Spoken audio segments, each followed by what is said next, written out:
drummers, musicians, and producers, and people who are currently building careers, what is the thing that they should be focusing on? What's the posture that they should have?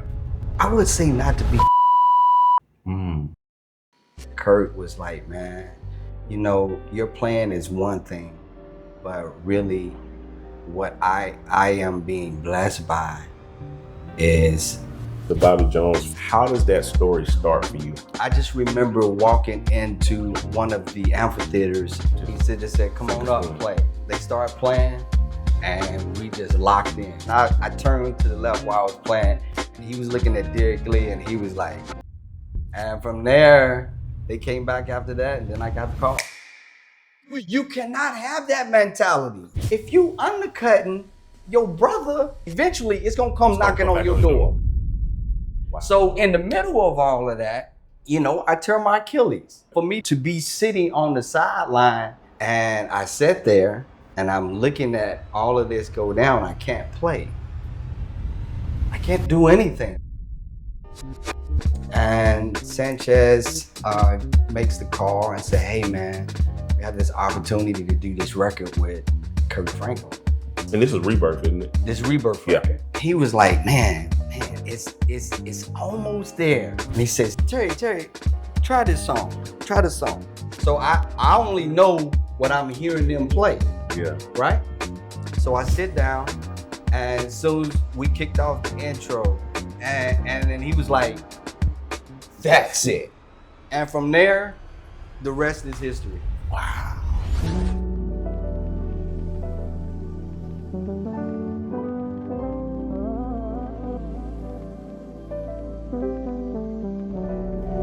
So there's something very specific I noticed about people that watch this channel.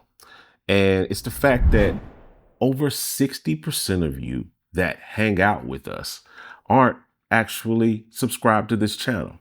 So if you could do it, listen, come here, a little closer. If you could do me a quick favor and we'll get on with the show, I'll leave you alone. Give me 2 seconds of your time to just tap the subscribe button and the like button. 1, 2. That's all it took. I appreciate you. Let's get on with the show. What up with you guys? It's your boy John Mike back with the Hangout Podcast again. And today I'm here with the Right Reverend, the Bishop-elect, none other than your favorite drummer, Terry Baker. Let me read off some of these stats. I looked up some of the stuff that the internet and the people say that you are. Who do men say that you are? You're a world-renowned gospel drummer with 27 years of experience in the music industry. Longtime drummer for Kirk Franklin, amongst others. Featured drummer on Bobby Jones Gospel, where your professional career took flight, according to the internet. Played with gospel greats such as Donnie McClurkin, Yolanda Adams, Shirley Caesar, Joe Pace, and more. Regular behind the scenes at the kit at Bishop T.D. Jakes Ministry. I think you serve in a pack. Do you still serve? You still serving there? Well, officially, I am not there anymore. Oh, you're not there anymore. I'm not there anymore. Okay, so we'll scratch that one off the list. Scratch that back. Now, hopefully, this is still good. Endorsed with Mapex Drums. Yes. Okay. Vic Firth, Evans, Gibraltar, known for his precision and signature groove. Co-founder of the Baker Brothers Music, blended performance, production, and mentorship, and a respected influence and role model to gospel and worship drummers all across the world. Terry Baker. That's who men say that you are. But if you wanted to tell the people what you want them to know who you are, what would you tell people who Terry Baker is? I am a godly man that chooses to serve God and him alone. I am a husband. I am a father. Yeah. I am a brother. Yeah. I am a mentor. All the things that should represent the kingdom. Yeah. And in that order. Yeah. God is my father. So, in that order. Yes, sir. I am a husband. Yeah. Like everything that you just read. Yeah. That's the latter part to me. Yeah. Because, my family is everything. God is everything. Wow. I wouldn't be who I am if God didn't open up those doors for me. And if he didn't already orchestrate who I would be in my life there is no me. It's irrelevant. Yeah. Wow. Yeah. That's awesome. That's an awesome perspective to share. So I always like to kick things off in the Hangout podcast because we're just hanging out. Okay. You know what I mean? And so we kind of. Yeah, because you see, if you didn't know, I just got out of church. Yeah. So I just came to hang out with my friend. Yeah. So I'm still chilling, Doc. Yeah. But for those who just don't know, you know, that how you kind of, you know, built your career, because again, like I said, 27, that's almost 3 decades of your life that's been put into music and building a career and touring the world and playing with some of our favorite artists and being a part of some of the most iconic records, songs, all across the board. How does that story start for you? How do you get to where you are? Because I'm always intrigued by the story behind the glory, because we see people here, but you know, you never really, you know, catch people in those moments where they want to come up, so to speak. It's over 33 years now. Wow. And counting. Wow. And you don't get to this place, first off, for me, having the foundation of my parents, my mother that constantly pushed me into being who I was, and then watching my grandfather serve in ministry all of his life. Wow. Watching my family, my cousins, and all that God made them to be: preachers, you know, keyboard players, drummers, bass players, guitar players, everything that a Levite was to the temple. Yeah. That's, you know, what my family was. So that was really that core foundation for me. My mom would always say that I came out with drumsticks in my hand. And if you go back and talk to any of my, especially my elementary teachers, Miss Hatchett, I got to call her out, because she was the one. Terry, will you stop beating on that desk? Because I was constantly playing. Yeah. I was constantly playing. And, you know, I had a desire. I didn't, you know, I guess at that age, for me, when I think back now, I wonder, like, where did that desire and where did that come from? Because all I wanted to do was music. Yeah. All I wanted to do was play drums. So you knew early. Oh, yeah. At 7. It wasn't even no plan B. I couldn't sit down on the throne because it was too high. Wow. So I had to stand up and play. I was our junior church drummer. I made $3. I made $3. $3 a Sunday? A Saturday. A Saturday. Because, a Saturday. $3 a Saturday for 1 hour. How old were you then, though? I was 7. Wow. I was 7 making $3 an hour, standing up. And, you know, that was my humble beginnings, man. Wow. And that was my foundation. And ever since then, man, it's just kind of been that journey of trying to figure out all the things that God had in store for me. That's so good. You know, throughout, you know, I didn't see Bobby Jones coming. I didn't even know that would be a part of your journey. A part of my journey. For real. I was playing with a group called Victorious. I remember them. In Kentucky, at Kentucky State. And my cousin played keys for him. And I went in to play for them, and just so happened they had booked a gig to go and play for one of Bobby Jones' pre-explosions. I remember that. So I went down, and I just remember we played the pre-explosion at a church in Nashville, did that, but one of the guys in the group had a connection with one of the singers, which then introduced me to Derek Lee. Derek Lee, man, rest in peace. Man. So here's what it was for me, though. I just remember walking into one of the amphitheaters in Nashville. I just remember sitting in the seat and listening to them do that sound check, and I sat there and I said, "Man, this is what I want to do. Yeah. This is what I want to do." Shirley Caesar was on it. The Clark sisters was on it. I think it was Milton Bronson and Bobby Jones, and it was the day to where it was basic instrumentation. Yeah. Drums, guitar, bass, piano, organ. That's it. Yeah. What no color, no stems, none of that stuff. Tracks, Doc, they was just coming in there just playing it with That's true. 5-piece band. And I just remember they did a sound check with a 3-piece band. Wow. And it was so incredible. I was just sitting there saying, man, this is what I want to do. This is what I want to do. So after that, I came back, graduated. Mm-hmm. And I told my mom, I'm gone. I called. I got that number from Derek Lee, and I gave him a call and said, I noticed that you guys don't really have a consistent drummer. So I would love to come and audition. And he just started talking to me, and he was like, sure, okay. Yeah. Just because you took the time to get my number and to call me, I'm going to give you the opportunity. Wow. So at that point, you know, and this is the other side now. When I talk about family, because this is at a point, me and my wife, we were not married, we were dating. Yeah. Okay. She was the one that took me to Nashville. For most people that don't know, I didn't get my license till later on in life. I was 21 when I finally got my license. Yeah, yeah. Wow. So she wound up taking me to Nashville. To the audition. This is dating phase at this point. We're dating, but the Lord told me this was my wife. Yeah. He told me that later on. I didn't know then. Yeah, yeah. At that moment when that happened, but you know that's something special. That's somebody that's with you. Yeah, she right. So she took me down, went down, had this audition, and when I get there, so they're in there rehearsing. Ralph is there playing key bass. Mm-hmm. And this is the other part of it. So I told him, I said, well, I noticed y'all ain't got a bass player either. Can I bring my uncle? Yeah.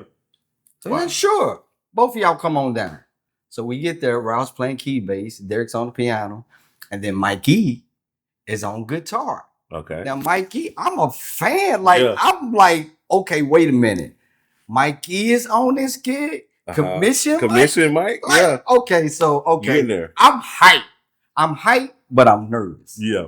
Because at this point, it's like, man, this is you only have one time to make a first impression. That's it. So when he said come up, it was another guy there playing drums because he was going out with them. They was actually rehearsing to go out on the road. So it was another guy there. So didn't know any music. It wasn't like he sent me music. He just said, come on up and play. They started playing and we just locked in. Me and my uncle. Now I knew what we got together because, you know, we family. Yeah. So I knew what he was going to do and he knew where I was. So we just kind of locked in. And I just remember Ralph was on this side and I turned to the left while I was playing and he was looking at Derek Lee and he was like, and from there, they came back after that, and then I got the call. We both was gone. Wow, that is such a on cool to Nashville. Story. Yeah, that's so cool. And shout out to Bobby Jones for like really, you know, especially in that era of just TV, gospel, all of that stuff like that, gospel music, to really platform so many different people or what have you. Yeah. So how does that transition from there? Because you get the gig with Bobby, you're doing all of the stuff, you're going around touring, playing on the show, all of that stuff like that. Where does it trend? How do we get to Kirk Franklin, Shirley Singh? How do we get to the big stages and stuff from there? What's crazy at that time, man, I think when I look back on all of that was a training ground. Yeah. Bobby Jones was so ahead of the time, but they were right on time. Yeah. Because it's what our genre and gospel music needed. We needed that kind of platform. Yeah. Definitely. And it was the only platform that we had. Yeah. So, you know, being there and watching that, we were on tour buses every weekend. That was just like, it was certain things that happened in Nashville that trained me up that I understand now was like, y'all talking about y'all doing that stuff. I was doing that back in 1990. Yeah. Wow. Like we were on tour buses back in 1990 every weekend. Wow. And the sleepers, like, I mean, we did that. We would go up and down the East Coast and tour. Wow. And so pretty much Kirk Franklin, and all of these artists that I've ever worked for, everybody came through the show. Yeah. So most of them was coming not with bands, so we would be playing for them. You know, they would come in and we would sit in with them, and then those that brought their bands was a whole nother. That's a whole nother show. Yeah. Because I just remember, like, you had at that time, you had John P. Key's band, you had the Coon, and then Liddell, and Maurice and Michi and all of them guys. So that was one band. Then you had the Kevin Bonds and Jeremy and Sid and Mel and all of them guys. That was another band. Yeah. Then most people don't even realize, like, I remember Doobie Powell coming with his dad. I remember when he started out doing this whole gospel jazz thing when Ben Tangle was doing it was Hubert. Hubert Powell. So I mean, they would come and they would smash. So all of these guys would come through, man, and it would be so incredible, man. I mean, from Hezekiah Walker, I mean, you can go down the list of all of those guys that came in with their bands and just made impact. And that was kind of like really the highlight to me, because you got to see your peers because there was no social media. Yeah. So the only way that you saw them was in person. So the only way you're going to hear the Chicago sound is to go Chicago or they come to wherever you are. Yeah. So that was to me, I kind of miss, having that, because right now you can just pull up your phone and you can just see everything in real time. But I miss like having to go there. Yeah. So that's why I'm out here in Dallas. That's why instead of like, I could bring people out to my space and do things like that. All right, we could do Zoom or we could do FaceTime or we could do it's not the same thing. But it's something to be out in the field and get in a room with people. And have face-to-face conversations. Yeah. It's just a different level of interaction that I think we're missing, like you said, in this era. Even in the studios. Let me stay focused. Yeah. So I would see all of these people come through. So Kirk Franklin comes through. Yeah. And then he goes to Barbados with us. And we always talk, we was, shooting the breeze. Like, man, we're going to work together one day, blah, blah, blah, blah. So at that time, we call that workshop talk. Yeah, we was workshop talking. Yeah, convention talk as we say. So years later, man, it's through Sanchez Harley. Sanchez, yes. So now we're in 2000. And Sanchez makes the call and say, hey, man, we have this opportunity to do this record with Kirk Franklin. Yo, I got my shades on. You know why? Want to know why? Because I'm trying to stay cool. You know why I'm trying to stay cool? Because all this month, November, we're doing Black Friday all month. That's 50 to 70% off all our products, templates, all of those things like that. We're talking about 50% off Loop Elements Pro, 50% off Peculiar Sounds V2, 50% off Juice, 50% off Guide Track. Hey, our mixing templates are like up to 70% off. You get them for like 19 bucks. I'm trying to stay cool here, like for real, for real. Oh yeah, and also we are giving away this M4 Mac Mini to one of our lucky subscribers to our mailing list. So you want to make sure that you check that link down below. We're going to be giving this away for the holiday season. It's going to be after Black Friday. So we're going to be opening that up for this giveaway all freaking month long. So you guys make sure you jump down in the comments and in the description of this video and grab that. All right. So I appreciate you guys. Again, I'm trying to stay cool, so make sure that you help me stay cool by supporting us via Black Friday and get on the list to get this Mac Mini. All right, back to the show. And this is gonna be the band, blah blah blah blah, because I don't want to start calling a whole bunch of names. But it wasn't the guys it was only two of us that wind up being on that record, because and this is Rebirth, isn't it? This Rebirth record. Because Mark Harris, you know who Mark Harris is? I can call his name. Mark Harris was one of the ones. So Goucher was one. Goucher, great Jonathan was. So in Sanchez's head, he's assembling the Avengers. this band. Yeah. And Mark Harris was going to be at the helm, from what I understand. Where at that point, Kurt was like, no, I want my guys. Yeah. So Mike Robinson Mm-hmm. wound up being the only guy from that band that wound up going. He later called back and said, "Hey man, it's not gonna happen. You know, this is the way it has to be. This is what he wants." Yeah. So I get off the phone and I'm saying, "No, I'm gonna do this." Mm-hmm. Mm-hmm. No, That's what you said. that's what I said. That's what I said to myself. I'm gonna do this Yeah. record. Yeah. I'm gonna do this record. And I just left it there. Mhm. You know, I'm just saying, like, you know what? You know, sometimes, you know, being in the faith, sometimes we don't understand that the scripture when it says, you know, Mhm. as you speak those Speak- things, yeah. like there's life Yeah. and death in the power of the in tongue. your tongue. Yeah. So, you know, a lot of times, you know, even through my career, I think a lot of things I was saying to myself and I believed it. Yeah. So That's the key. this being another situation where I didn't know how. I know we said that in passing, Yeah. just in simple conversation, but here it is now. So wait a minute. So okay.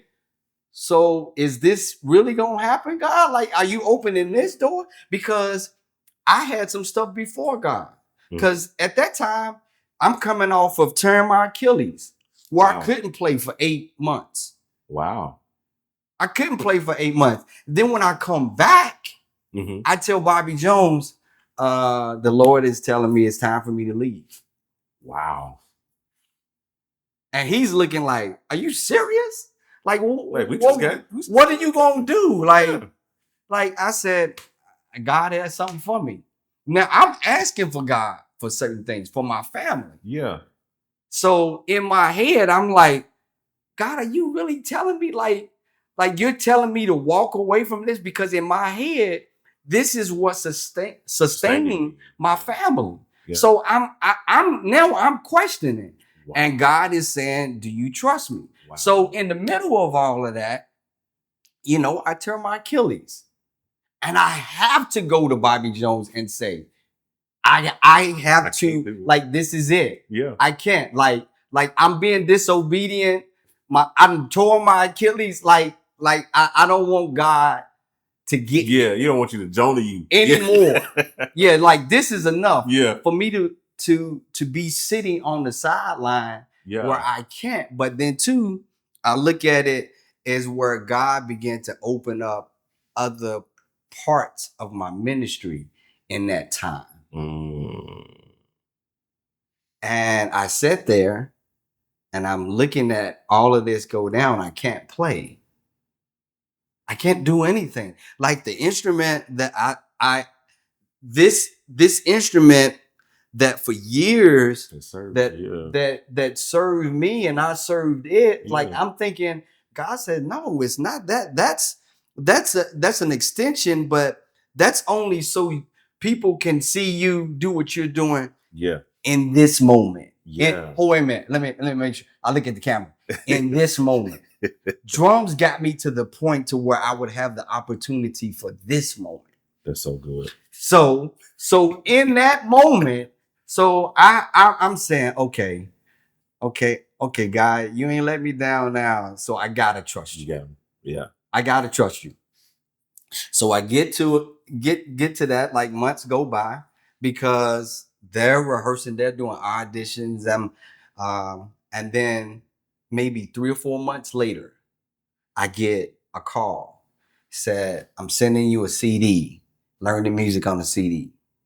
It was only the ballads. Don't Cry, my life, my love, my all. It was the ballads on this, where they went into the studio to test the music.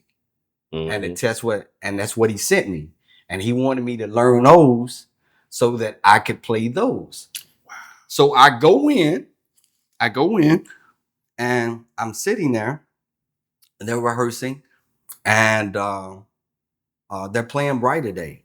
And now I'm you know, sometimes when you walk in and you know, music is that thing. It for me, drums, and when you hear music, it makes you do something. Yeah. All facts. Yeah. You know what I'm saying? It's gonna make you do something. So in my head, I'm listening and I'm processing. I'm saying, it's making me want to play this. Yeah. It's making me want to do this. Yeah. It's making me want. So for Kurt, he was like, man, it's almost there. And he says, Terry, hey man, Terry, try this song. Try the song. Now, I ain't heard the song. So I only know what I'm hearing them play. Yeah. Right? So I sit down, and as soon as we kicked off the intro, you know, it was that thing. Because all I heard was just locking, because everything else was so syncopated. Yeah. It was like, no, you got to stay right here, because the hump is right. Yeah. It's right there, Doc. Yeah. You got to let that thing settle. Yeah. And then he was like, that's it. So then later we have a conversation. We going for lunch. They shut down after that, right? Mm-hmm. So he said, man, come ride with me. He's like, man, first off, let me apologize. Because I didn't think you could play my music. Because you play traditional gospel. Yeah. And I didn't understand why Sanchez was so adamant about having you here. Wow. Now I understand, because you're a musician. You don't just play this style of music. You are a musician. That's so like you play the song. That's good. And to every drummer, you know, that was one of the things that Sanchez was telling me. He says, you know, you let the song tell you what to play. Yeah. Because you are a timekeeper. Yeah. So you have to give the song what it needs. And as you're keeping time, it's like, if it don't make you move in some kind of way, then you ain't found it yet.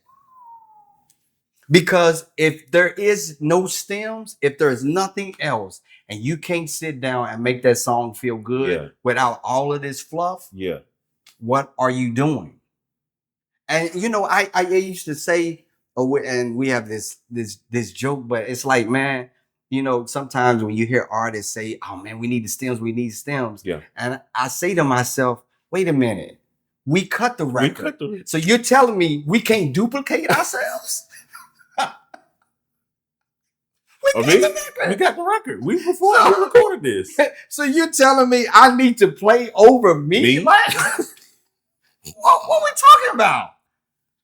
Make it make sense. So that's how I got to Kirk Franklin. So cool, man. And you just, after that, it's just record after record after record. After that, you know, it was one of those things, because, you know, I wound up going back and, you know, doing what I needed to do on that record.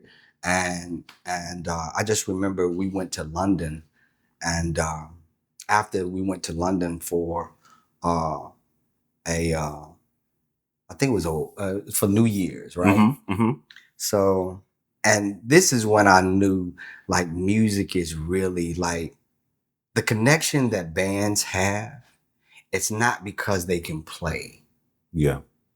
And let me make sure people understand what I'm saying. Mm-hmm. Bands that you feel like are special, like there is a thing, like it's a thing with thread. them. Yeah. It's that thread. It's the reason why, you know, musical directors continue to call some of the same people, because that thread is like, it makes it easy. Yeah. And there's a feel that I'm going for.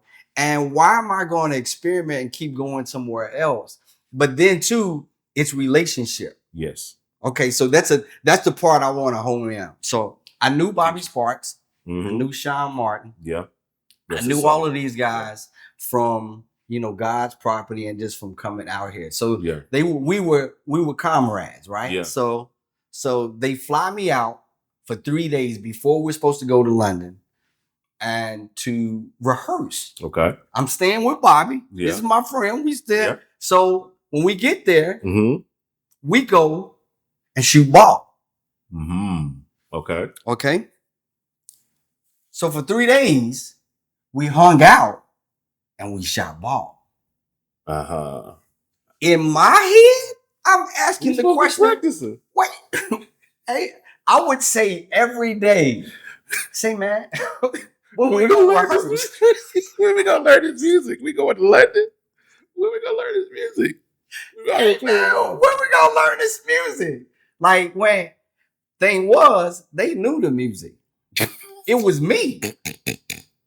So now I'm thinking in my head, okay, I done heard his music. So now for me, okay, so just listen to, make sure you know the music. Mm-hmm. Okay, because I really didn't understand what he's talking about. Because I know playing with Bobby at times we come up with intros, we doing all of this. Yeah. Kurt wasn't about all of that. Yeah, didn't understand. Yeah, his artistry. They knew. Yeah, but I didn't know. Yeah, we get to London. Yeah, I'm still sitting on the drums. They introducing Kirk Franklin. You're like, oh. No, this is a true story. I tell this everywhere. I tell guys, this is a true story because they ask the question, when y'all rehearse? When y'all do this? Don't do it. So I'm sitting there on the drums. I'm looking at Bobby on this side. I'm looking at Sean on this side. And they just sitting there so nonchalant and like, let's go, let's play. So I look at Bobby. They say, Kirk Franklin. I do like this. And all I hear was Kirk doing this.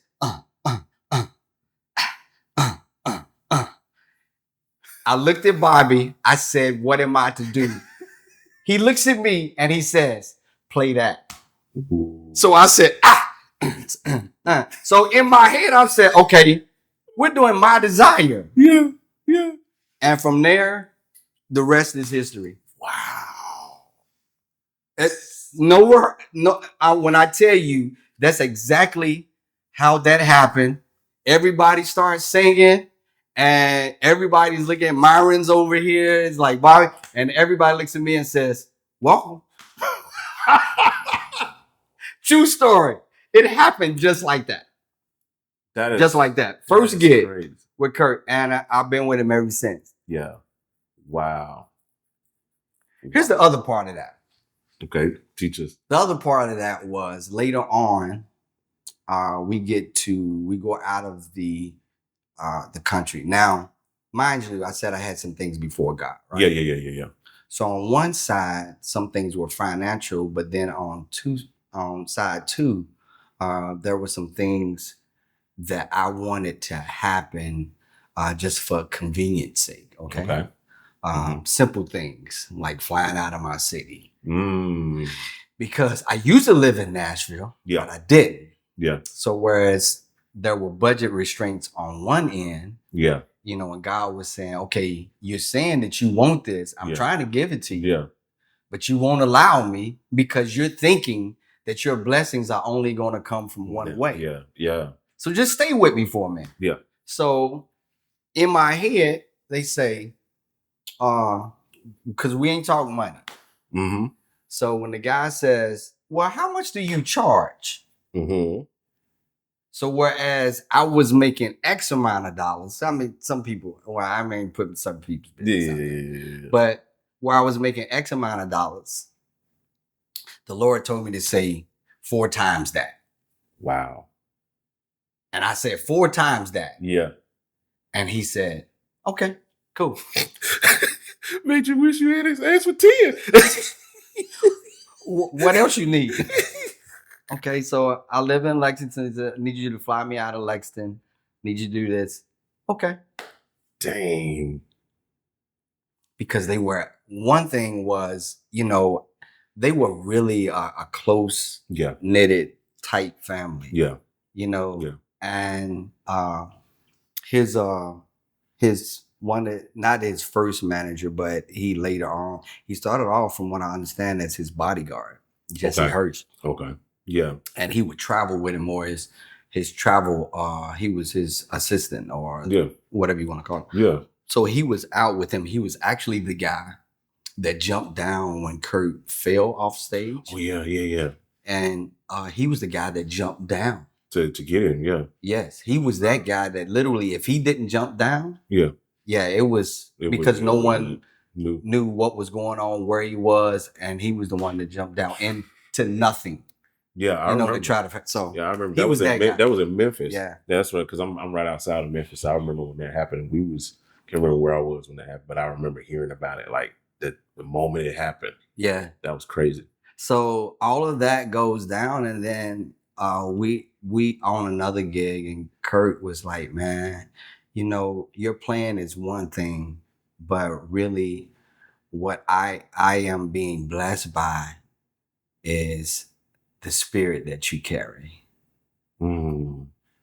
and that's the spirit that I want within my band." Wow. And that was a humbling thing, because Definitely. I mean, we're not perfect, but there are things in our lives that God lets men see, and the scripture's talking about, let your light so shine before men. Yeah. I have flaws. I'm not perfect. Yeah.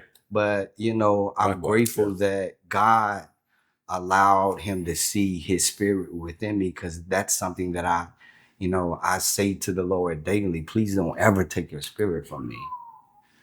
Because that your presence in me is what I need, first off. Yeah. And it is a part of that DNA that makes me who I am. When I'm connected with you, all things are possible. If I disconnect, I'm walking around blind, man. So that was one of the things that, for my family and for my children, for my wife, things that I needed, uh, simple things like structure, just it has to be this way so that I can maintain what's going on at home. Wow. Like me leaving from Lexington and flying back to Lexington. Yeah. Not having to do other things, and then having the finances sometimes to do all the things that I need to do, because this is my livelihood. Yeah. So on one side, man, over 30 years in doing just music. And man, it's been very humbling, but man, it's all God, man. Definitely. It's all God. Definitely. So that's how I got there, and then the rest is history. That's so amazing, man. I just, as the young people say, I just let you cook. That's what they say. So just because I'm listening to the story, there's not much interjection I need to make, because you're just pouring it out. Even the things that I was thinking about before the interview, like, man, I want to ask him this. I want him to get him to speak towards this. You pretty much like spoke towards, because like one of the things I wanted to ask is like, what is that touring life like, that thing? What's advice, like information you can give to the next generation that's pushing and coming into that? You've already been laying it out, like the spirit of it, like your character, all of those things, the humility that you walk in is just awesome to see how not only how you got the gig, but how you've been able to maintain it for decades. Mm-hmm. That's just phenomenal in and of itself. But still, speaking towards that, for the up and coming drummers and musicians and producers and people who are, currently building careers in whatever field of music, you know what I mean? What's those things that you can give them? What's those key points that you can push towards, if you want to leave them with this thing? Like, what is the thing that they should be focusing on? What's the posture that they should have? I would say not to be selfish. I think this generation at times can be very selfish in their approach. Yeah. I think one of the things, like when we impart into others now, here's the thought behind this. So I look at my uncles, right? Mm-hmm.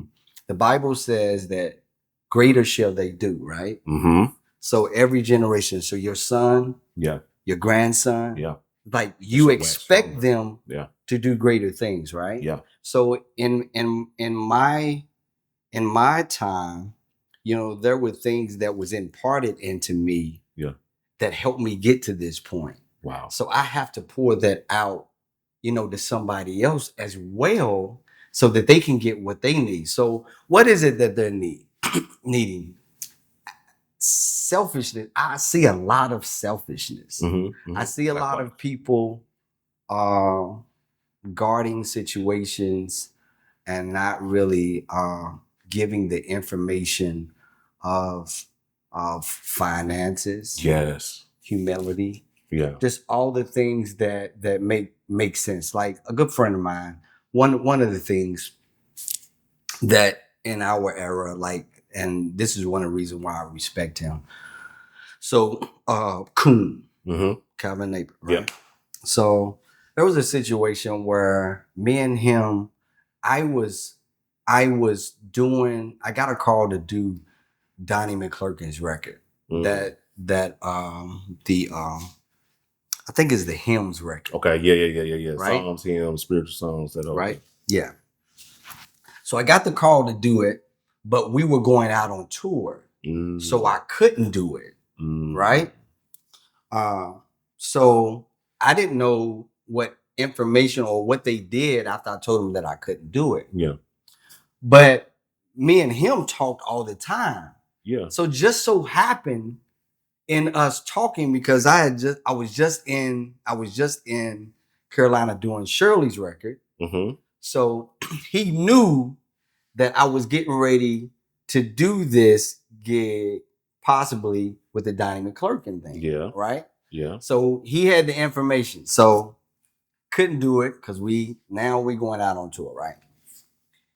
Instead of saying yes, he called me and said, "Hey man, okay, I know me and you just talked about you doing that record, right? So what happened? Why are you not doing it?" So I was like, no, you good.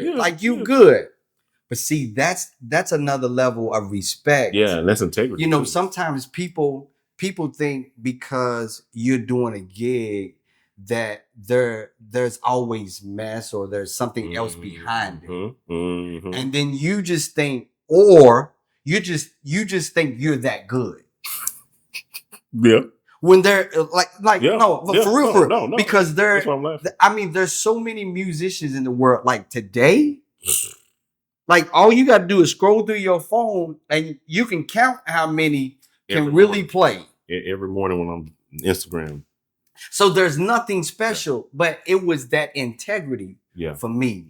That's good. That said to me, okay, this is the guy that I'm always gonna call, because there's another level of integrity, respect, all of those things that we should have because we're a small community. Yeah. Regardless. Like, okay, so if you're not doing it, why you're not doing it? Okay, well, in my head, okay, are they not paying? Okay. Are they not doing this? Yeah, are they not like what? Why? So we had that comment from that point on. I was like, man, I respect, like my level of respect for him went to another level because we had that kind of relationship that we could respect each other in those moments as well. And sometimes I don't see that. I hear stories of guys, you know, it's like somebody shanked me, you know, they said they'll do it for, I asked for $1,000 and you said, no, I'll do it for 300. Yeah. No. Okay. So think about about that. And let's think about that from a holistic standpoint. That dumbs down our system. For every great musician, if you're going to do it, I used to tell my daughter all the time, I said, you know, just to have the gig is not enough. Yeah. Yeah. That's not enough because there are things that go with that. Are you on time? Can I rely on you to know the music? Can I rely on you to not be wilding out when you shouldn't be? Like, are you going to catch the flight? Like all of these things that people then, and you got to think about these artists and these managers, they look at that stuff.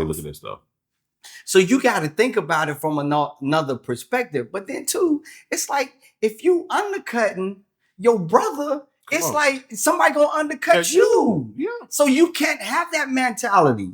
You cannot have that mentality Because if you do it to somebody else, somebody eventually it's gonna come knocking on your door. Yeah. So we can't do those things. Yes. So for me, some of those things, and stop being selfish. Really think about some situations, when it comes to how you're moving. Yeah. And I heard a guy say one time, he said, "Man, I want to do exactly what you're doing." I had to stop him. No, you don't.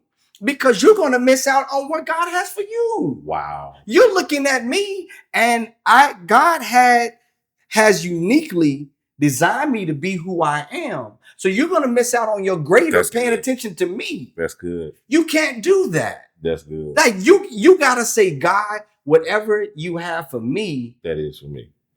Let me have that. Yeah. And it comes with us seeking him and acknowledging him through the process.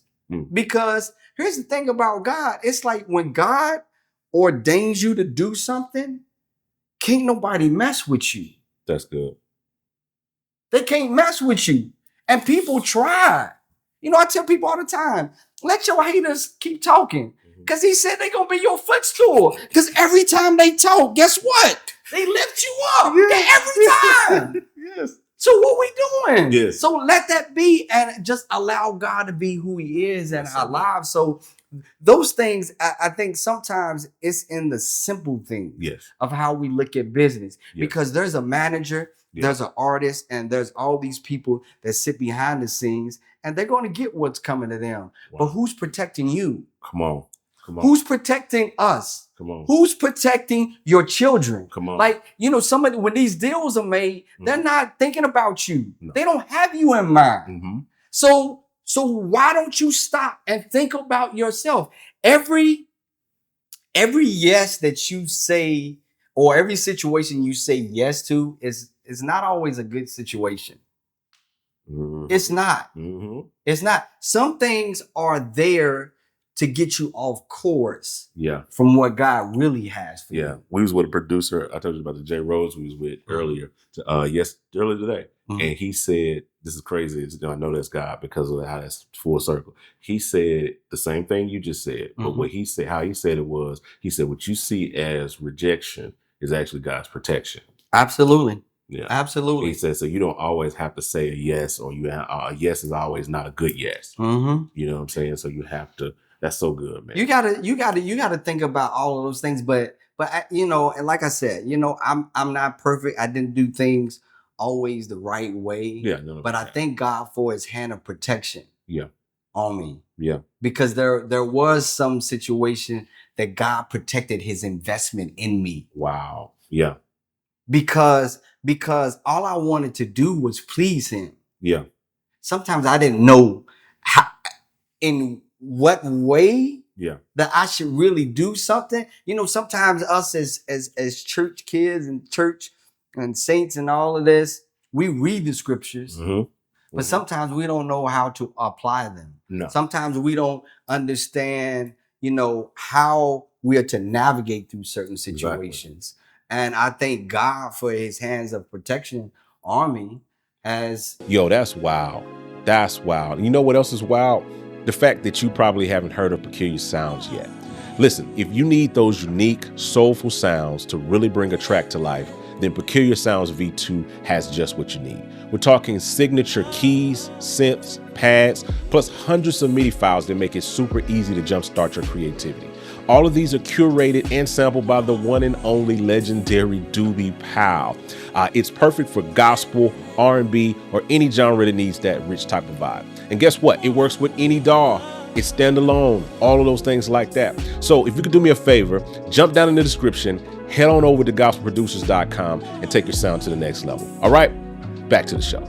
I was moving and trying to figure it out, man. At times, but I'm grateful for those things because it taught me a whole lot, and I just remember the other thing, as I was coming up, and even when you look at it today, like today, now we have podcasts, we have social media where people are finding other ways to connect and all of that. Have connection, to have finances, multiple streams, all of those things. Because when I started, record companies will hold your money for a whole month.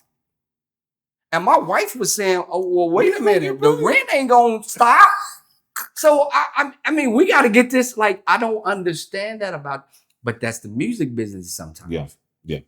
So I always heard the guys say multiple streams, multiple streams. So in my head, shoot, I started looking at every aspect of production. That's why when the pandemic hit, like, yeah, me and Sim, we talking about video. We're talking about all of these things that when you look at it, the world is operating in now. These guys, your son is the one that's making the money now. That's in demand because of where we are. Yes. Exactly. So you had to make sure that you had understood how all the components work together, from the artist side to the production side. That's good. And I think when you can marry those two, it opens up so many more doors for you. And that's what it's done. And that's been a part of the whole sustain thing. So, guys, you just got to look at it. Stop being so selfish. Stop being so self-centered. I love that. And thinking that you're the greatest, because we're not. Yeah. There's other people out here. Yeah. Just make sure that you handle your business and you continue to look at and pour into the next guy behind you. Exactly. Yeah. Because think about this, and this is crazy to me how people can, our community can be so dogmatic. Come on. To people. Come on. Yeah. Which these are the people that say love. These are the people that give you so-called your status and what you're looking for. And then you gonna crap on those people? No. Like, you gonna walk by people and like, come on, let's not do that. That's not what we here for. Yeah. So you got to get all of those things in line, because it's not about us, man. It's not about us. That's so good. Those are those, and what I call intangibles that we miss out on as musicians, as creatives in this space. Those intangibles, those things that aren't seen, because we focus on the tangible so much. Those are the things we shed on. You know what I mean? Show me that lick. Show me that. What kind of drum heads you using? What kind of drumsticks you using? What you doing with this? What you doing with that? What's this thing? What's that thing? Show me this. Show me that. But we don't shed on the intangible things, like you said, integrity, showing up on time, being about letting your yes be yes, letting your no be no. All of those different intangibles, the humility, the not being selfish. Yeah. You know what I mean? Yeah. Those are intangible things, the financial aspects of it, multiple streams. That's why I've always tried to, with this platform and all of the platforms God has blessed me with, to be able to try to share as much as I can with as many. I feel like that's my purpose at the end of the day. Yeah, I build software. Yeah, I do tracks, and I produce, and I mix, and I do all of these things, a big bag of things. But at the end of the day, my heart is for the creative, it's for the producer, it's for the musician. Yeah. It's that they grow beyond where they are. Yeah, absolutely. You know what I'm saying? Absolutely. And so it grieves me when I go to Facebook and I see some musician has passed, or someone's that, and there's a GoFundMe, because they didn't have life insurance, or they didn't have the basic necessities. They didn't have a pot to piss in or a window to throw out, as my grandmama would say. You know what? And that's crazy that you said that, because I just remember having conversations about that with Sean on the bus. Yeah. Because he had a heart for some of those things as well. Yeah. Because there's a lot of people, in our community, it's guys that I remember listening to a guy talk about having insurance on his hands. And I was like, why do you have insurance on your hands? He said, if I can't play no more, then what? Then what? That was what the union was about. To protect us. Like all of those things. And I never thought about that. Yeah, I never thought what would happen if I can't do this anymore. Yeah. Most of us don't. And you were correct. Most of us don't think about these things, and at times we have that situation in life where we're saying, man, come on, our community got to be better. We got to be better. We got to be better. All the ways. I'm putting some stuff together with health and wealth. I got some people that I'm talking to right now to try to bring on the podcast and bring in the mix that talk about wellness, that talk about even like, getting your eating habits together. Yeah. Because musicians, we have sedentary lifestyles. We sit on chairs, we sit on benches, we sit on buses, we eat like hogs. Well, the life, people talk about that bus life, and they look at it in one light and say it's so glamorous, but it's okay. So for me, and sometimes you would hate to say that you would like to rewind. Yeah. In some instances, I would love to rewind back to early 2000 because it was very much different to now. Yeah. And why? Because of what I just said to you earlier. It's like because of certain situations, we have dumbed down our system. Yes. Yeah. I agree wholeheartedly. Yeah. So whereas it's like all of these people over here, they're eating more and they're paying you less. Because you said yes. Because you allowed them to do that. Yeah. And now you're saying, I don't like this. Like what? Like what's next for me? And everybody don't have the same situation, but in the grand scheme of things, I'm saying, to all of us, where you just think it's just going to affect you, you have to look at it in a grand scheme kind of, because you're affecting everybody. You may not see it right now, but you're affecting that bottom line, and we need these. We need these things. Yeah. I mean, living on a bus in that 3x6 or whatever that thing is, that's rough, man. Yeah. Yeah. That ain't for the faint of hearts, man.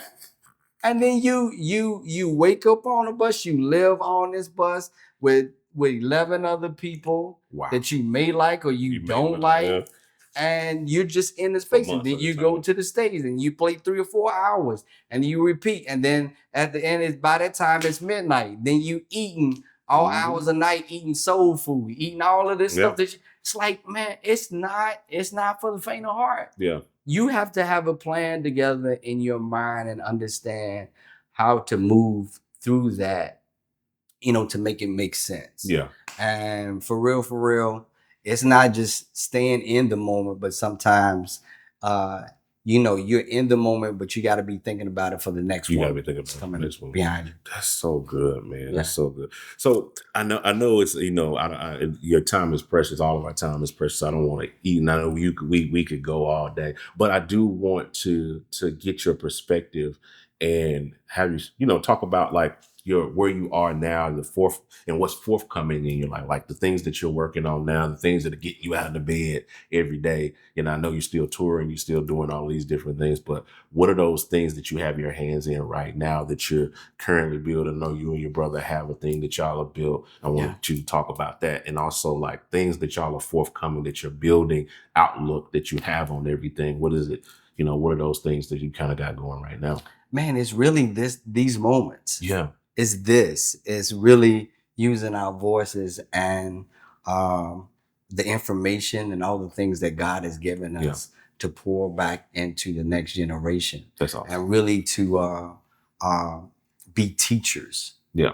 On one side, we teach while we're in the moment. And then when we get off the instrument, we teach, in these moments. Yeah. So there's always teachable moments in throughout. So, right now I'm, still doing the recording, still out on the road a little bit, but being very selective about, even those moments, because, one of the things, as a young musician, I just did stuff because I wanted to play. And I didn't think about, what it looked like if it was going to benefit me later. If it was going to have, or even to just have any kind of effect on me later. Yeah. So, now in the position I'm doing teaching, I have a group of I think they are 11 through 16 Okay. students that I do 2 or 3 times a week, depending wow. on my schedule. Yeah.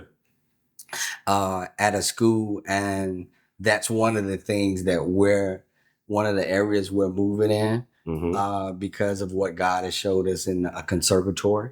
Wow. Okay. So that's one of the areas that we have begun this year that God opened up some doors for. Yeah. And then also, still doing a lot of the production, the video. Like I've been having companies pay me to create content for them, for all the stuff that I sponsor. Wow. I remember Little John. Yeah. Yeah.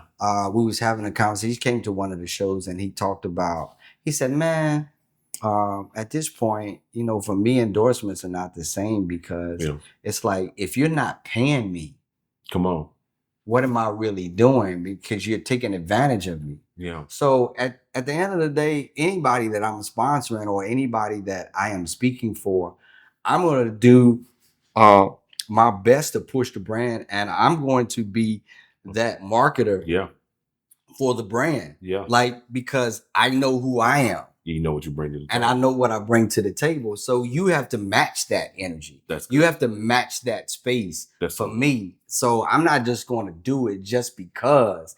I need you to match and show me that you're going to put your money where your mouth is. So, at the end of the day, those are the things that I'm doing. So me and Sam, we're still doing production of all facets, from recording to video to creating content. Like we're doing all of those things. To doing installs for churches. Yeah, because y'all guys have a backline company, I think. Too. It's doing backline. So it's just all those multiple streams, man. So, and just continuing to make those things work and keep our hands in the business somehow to where it's doing I think that's good, especially in where the industry is going, and where we talk about all the AI stuff that's popping up with creatives and music and stuff like that. So many things that are happening with that. But I think as producers, musicians, engineers, that what's going to be the saving grace for all of us is that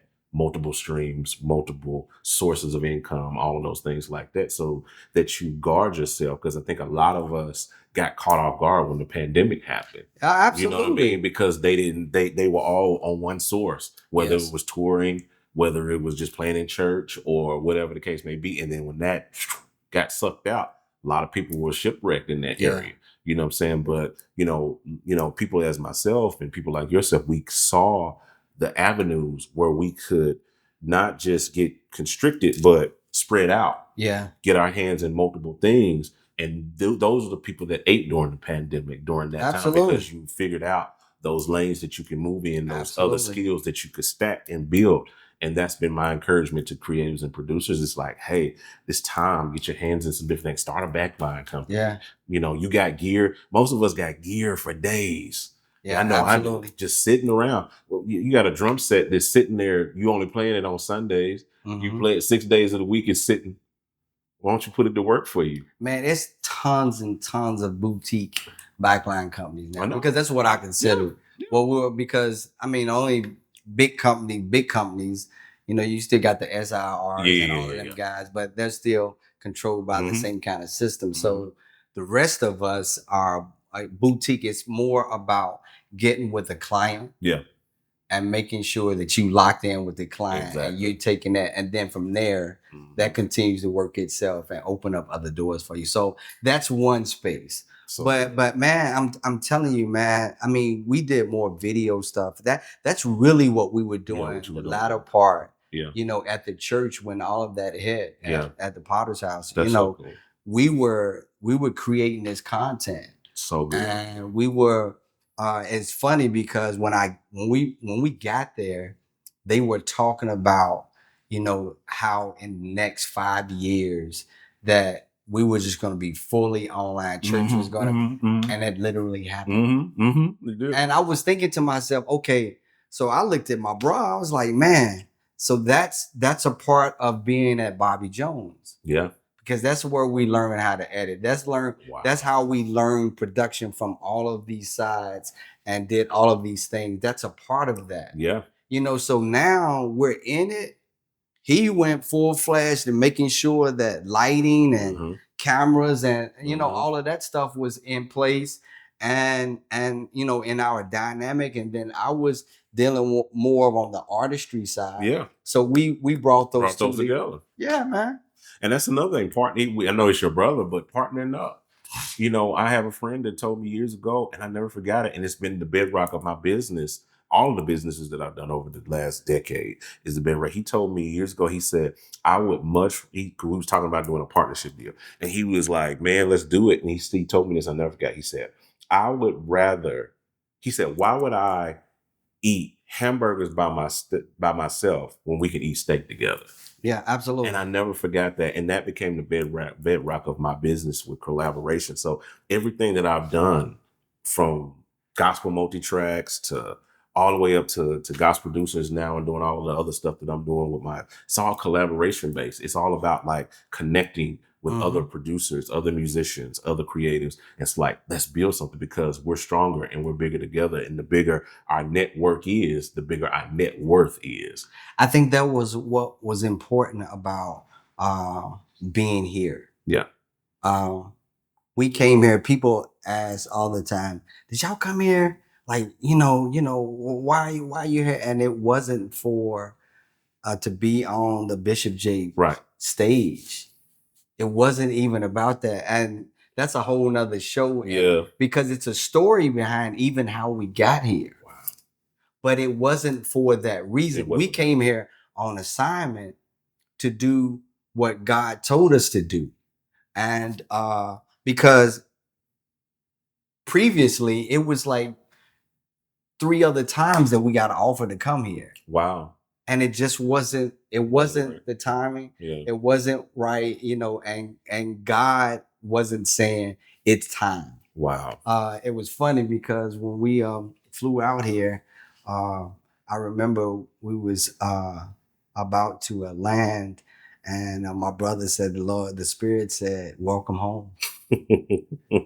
And literally, man, it was that kind of thing. And I think one of the things about us is we're family, of course, first. Yeah. We're brothers. Yeah.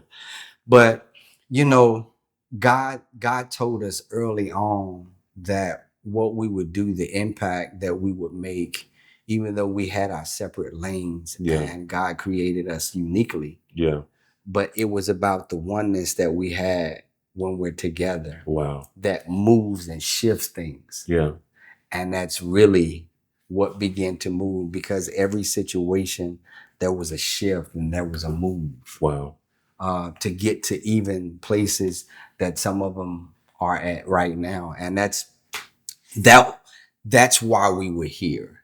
Wow. The other side of that, and what you were talking about with connection, is all the rooms. Bishop will always talk about being in rooms. Right. He's like, you can't, some of the decisions that you're making and sometimes you having effect, or even you getting what you need, comes with you only being in the room.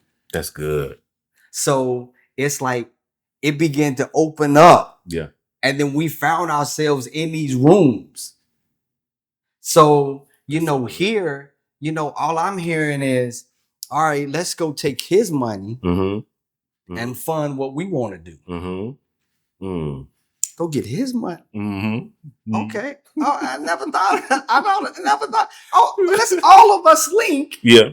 And we go, and you look at that now. You look at what Kirk and them just did. Yeah. That's a big partnership. This is. Yeah. You know what I'm saying? Yeah. So it's that kind of mindset that I've found to be here. Like everybody is trying to be at a place, and everybody is trying to make moves. And like, why can't we come together? Exactly. Like, what would it look like for all of us to come together, bring our monies together, and we say, hey, man, right now, what we're going to do is, you have the model, we're going to go with you and own a piece. Own a piece of it. Own a piece of 20 different projects instead of just one. Come on. Does that make sense? it makes sense. And if it don't make sense, it don't make dollars. I've never understood why we've never had our own radio stations and all of these things until later. But maybe it was because it just needed to happen at this time. Yeah. That's neither here or there. Yeah. But those were thoughts in my mind, and that's where I'm at. And this kind of what this city, speaks. I love that. Yeah. I love that. Even to the partnership for the school and just all the things that we've been doing here. I didn't even realize that half the stuff that I would need in this season, God was just lining it up. I mean, when I tell you he's a master orchestrator, Doc. Mm-hmm. Oh yeah, no. He has been lining it up. I mean, okay, because some things I can't talk about. Yeah. Because sometimes you gotta guard what it is that he's birthing. Yeah. Some people be praying for your demise and all. That's another thing I learned in this season. Yeah. Shut your mouth. Mm-hmm. Don't give your pearls to swine. don't cast before swine. That's why. Yeah. Yeah. Because it's a time. It's a season. It's a seed. Yeah. And you got to know when it's time. I got seeds in the ground of things that I'm watering. Now. Yeah. And I don't want to tell anybody just yet. I get it, man. I'm starting to see the leaves start to come up, and I'm like, okay, I want to wait till it's a full stalk. Yeah. Before I start talking about it, I want to be able to take people. I don't want to just talk about the field. I want to bring you. And say, this is what I've been working on. Now, this is how you benefit from connecting into this thing that I've been building. This is how we build, because I always want to have that foundation laid before I speak on those things. You know what was amazing, man? To me, the lesson that God showed me and some of the bad decisions that I made. And God sat me down and he said, do you realize that there are people that are dependent on you because of what I placed in you? Wow. And when you mess up and when you are out of alignment with me, you're messing up the whole field. Wow. You are kind of destroying some things that's so good. That should be, flourishing in other people.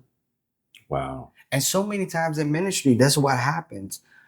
Because, even though they say it all the time, well, we know it. He said, don't put your trust in no man. Yeah. But the world continues to do that. Yeah.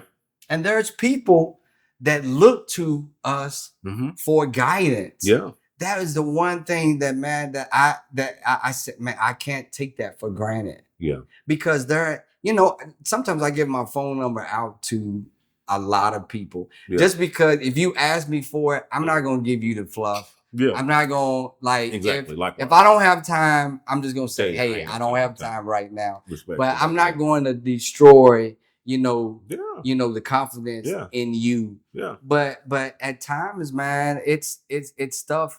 These people look up to us so much to where anything that happens that shouldn't, it's like, man, sometimes it destroys that little bit of faith that sometimes they can have. And I don't want to be a part. I've seen it happen. Yeah. That's why I said, God, I don't want to be a part of that. I don't want to ever let you down and then let those down that you have assigned to me. That's good. That's so good. Man. So powerful, man. So much wisdom, so much just power in everything that you're saying and that you're imparting into this podcast. I'm so grateful for the time that you given to us on this and all the stuff that you've been able to pour out and stuff like that. And I know you continually do it because you have your own. I think you have your own podcast, Gospel Grit, right? Yeah, Gospel and Grit. Gospel and Grit. Not Gospel Grit, Gospel and Grit. And the Grit. And y'all, man, even with that, man, it's conversations that me, Sim, and Rick, we have all the time. And it's like, man, it's one of those things where for us, it's therapeutic. Therapeutic, yeah. And it's kind of like, man, let's just let people listen in on our conversations because it will bless somebody because we're three different people totally. But it's like, man, there is something, I think respect allows us to be who we are and not feel intimidated or not feel like overshined by somebody else, through the process. I mean, we really love each other as brothers. Yeah. And that's how we deal with each other. Oh, it's good and the bad. It you know what I'm translates. saying? And that's what it is. I mean, my brother, man, for years, it's like, man, I've always seen him as one of those guys that, he's always giving me the unadulterated truth. You just tell him like it is. And most people, they don't really know the heart that he has till you really sit down and talk to him. Wow. Because the outer says, I don't take no bull. Yeah. And sometimes you got, it's like.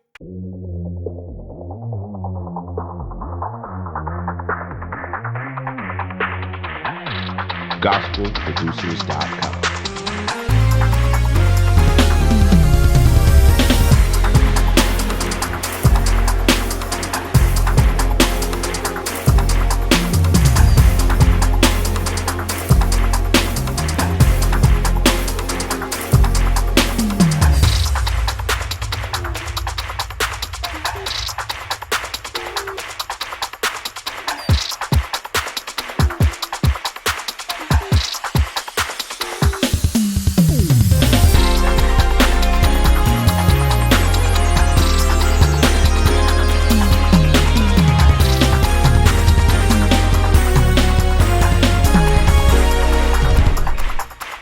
I mean, because we see so much in church and so much in this whole, it's like, come on, man. No, like, I'm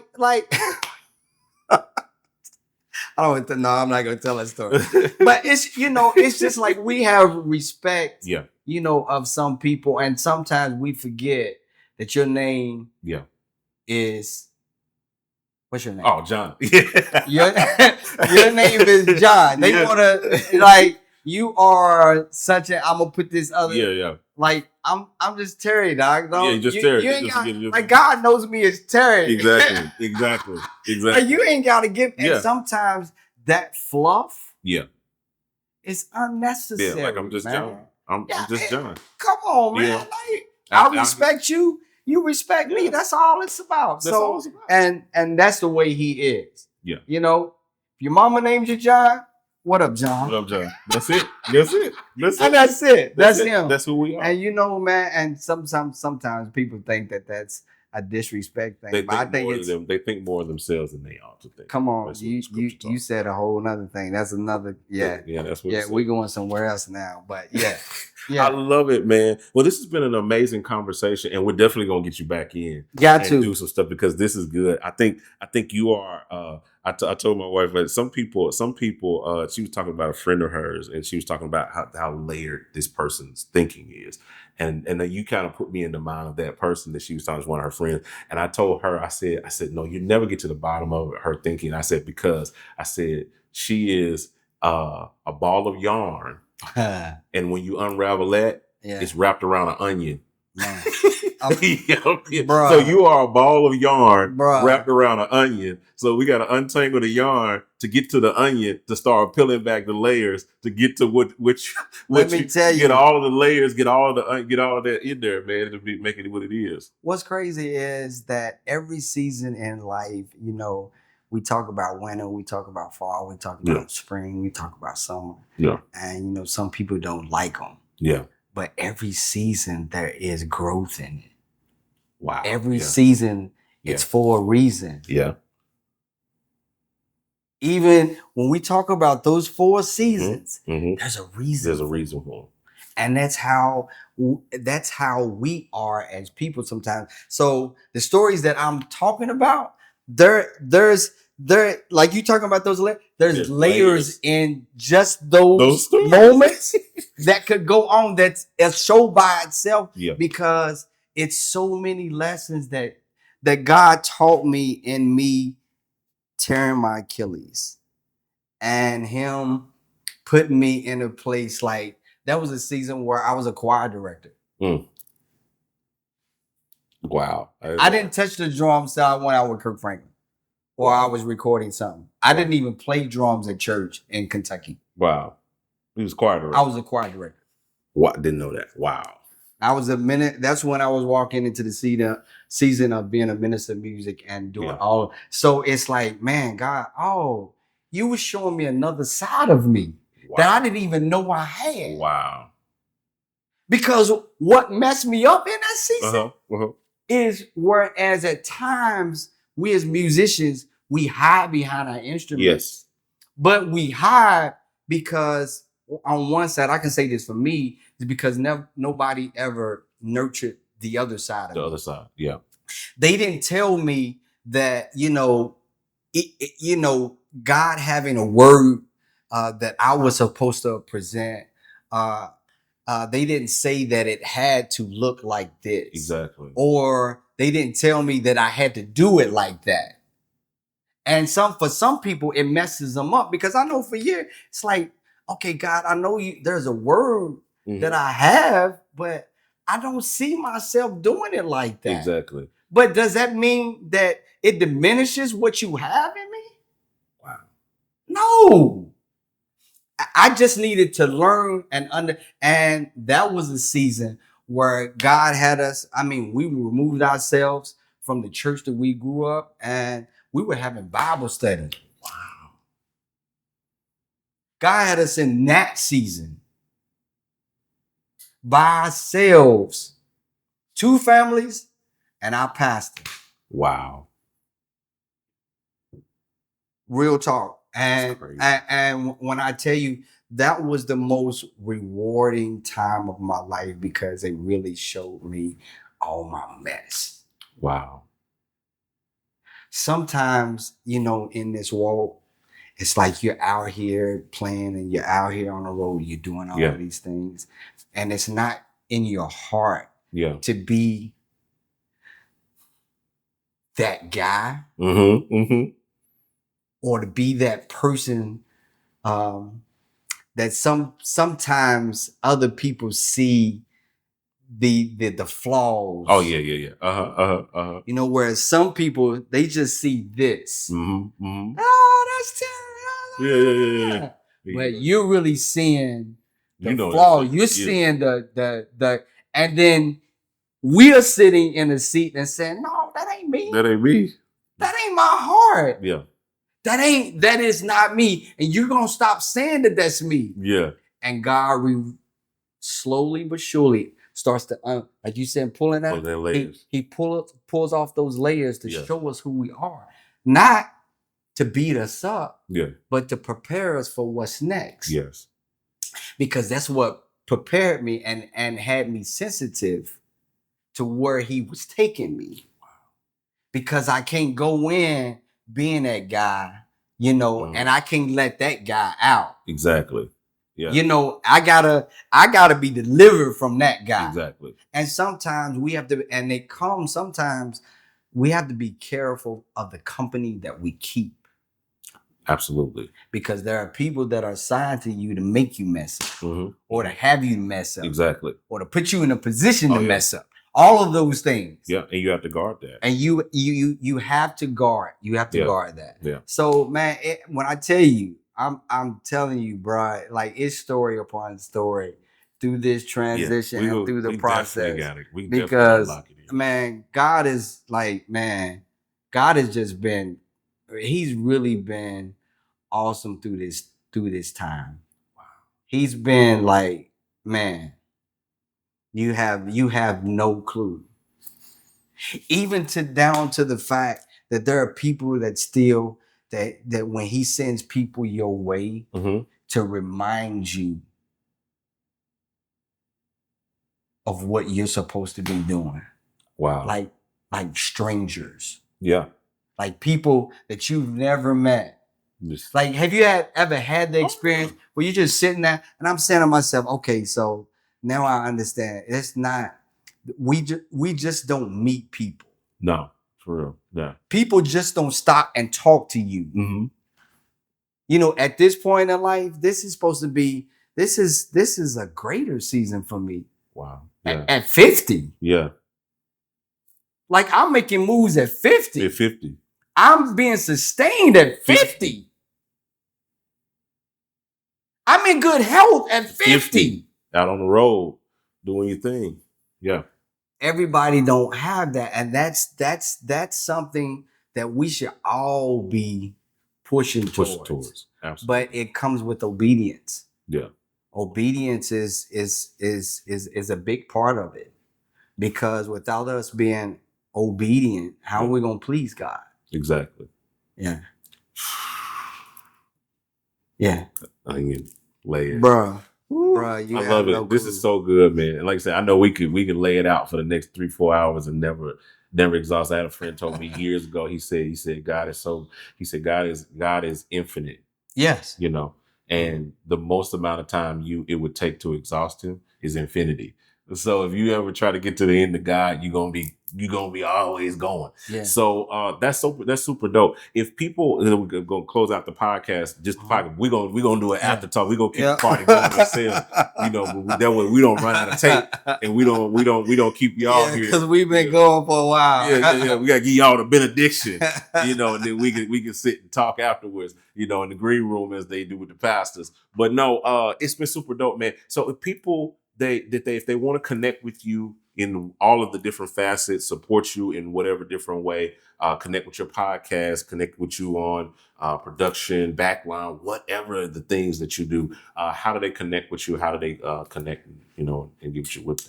You can reach me on Facebook. You can reach me on IG. You can reach me on TikTok. You can reach me through email. Yeah. And I'll make sure that all of those we'll put them on the screen. Will be on this screen. Yeah. I'll make sure that all of those will be on the screen for you to have. Yeah. But yeah, you can just reach out to me and we'll get the information that you need, man. Yes, sir. That's how we doing that. That's how we do it. Yeah, and we're gonna try to get some stuff working with gospel producers and Terry Baker. I think we got some stuff in plan, some stuff we've been working on for some years. Yes, that sir. I think it's time to finally put the nail in the coffin and let's just go ahead and do it. Yes, so sir. I'm excited about doing those things, and hopefully you guys will be excited when you see it. So we appreciate you guys for hanging out. This has been an amazing episode with Dr.